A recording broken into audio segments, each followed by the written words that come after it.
এই যে ৭৭ জন, আমরা চরমনার একজন আছে ৭৮ জন, আর একটা যেহেতু বাকি আছে শেরপুরে একটা, এটা ৭৯ জন। এই ৭৯ জন মিলে আমরা আশা করছি আগামীতে বাংলাদেশে এই যে বাকি এখনো ২০০ কতজন আছে ওনারা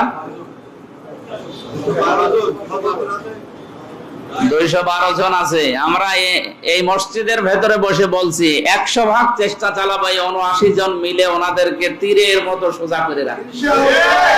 যদি এদিক ওদিক করে আমরা চেপে ধরবো ইনশাআল্লাহ, সে সংসদে হোক আর সংসদের বাইরে হোক।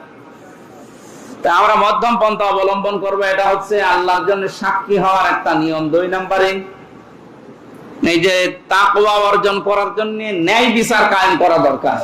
এটা ব্যক্তি, পরিবার, সমাজ এবং রাষ্ট্রের সব জায়গায় এই ন্যায় বিচার যদি আমরা কায়েম করতে পারি, রমজানের দ্বারা যে তাকওয়া অর্জন করার জন্য তাকিদ দেওয়া হয়েছে সেইটা এবার বাংলাদেশে কায়েম হবে। আমাদের কাছে দল বেদল, ধর্ম অধর্ম না, মানুষ হলেই তার প্রতি আমার নিজের দল যা করেছে, অন্যের দল যা করেছে, আমি ওইটা হিসাব করে দেখবো এটা বৈধ কিনা। সাদাবাজি আমার দলের লোক করলে অসুবিধা নেই, অন্য দলের লোক করলেই ধরা লাগবে না, এটা ন্যায় বিচার না।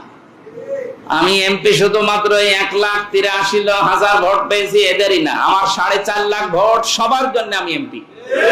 আমি সবাইকে আমার নিজের আপন ভাইয়ের মতো মনে করি, আপন বোনের মতো মনে করে ইনশাআল্লাহ আগামীর ৫টা বছর যেন সঠিকভাবে ইখলাসের সাথে সুন্দর নিয়মে, কিছু কিছু নিয়ম তো জানতাম না, সবগুলো এখন শিখতেছি। সংবিধান এবং কার্যপ্রণালী মন্ত্রণালয়ের কি কি কাজ সব আমাদেরকে ট্রেনিং এ জানিয়েছে, বই দিয়েছে। এগুলো পড়ার মাধ্যমে, যেহেতু এখন সরকারি দলে নেই, বিরোধীতে আছি, সরকারি এবং বিরোধী দলের এমপির জন্য বরাদ্দ সমান সমান, কিন্তু লাইন ঘাট করে কিছু কিছু জিনিস একটু বেশি করা যায়। আমি চেষ্টা চালাবো আমার এই ফেস ভ্যালুটা কাজে লাগিয়ে আপনাদের জন্য কিছু করা। কারণ আমার তো আর লাগবে না, আমার যা আছে আছে চলে যাবে। আমার এই ফেসটা যেহেতু আল্লাহ একটা আলাদা ভাবে বানিয়েছে, আলাদা না, এটা দেখলেই অনেকেই আছে না, ঠিক আছে। এটার জন্য আমরা বিভিন্ন জায়গায় এটা কাজে লাগিয়ে আপনাদের পেছনে আমরা এই শ্রমগুলো সামনে দিতে চাই। এই আজটার আরো বেশি শিক্ষা, আমি আরো ৩-৪টা শিক্ষা নোট করেছিলাম, আগামীতে যদি চেষ্টা করি আসবো এলাকায়, তখন বলবো ইনশাআল্লাহ।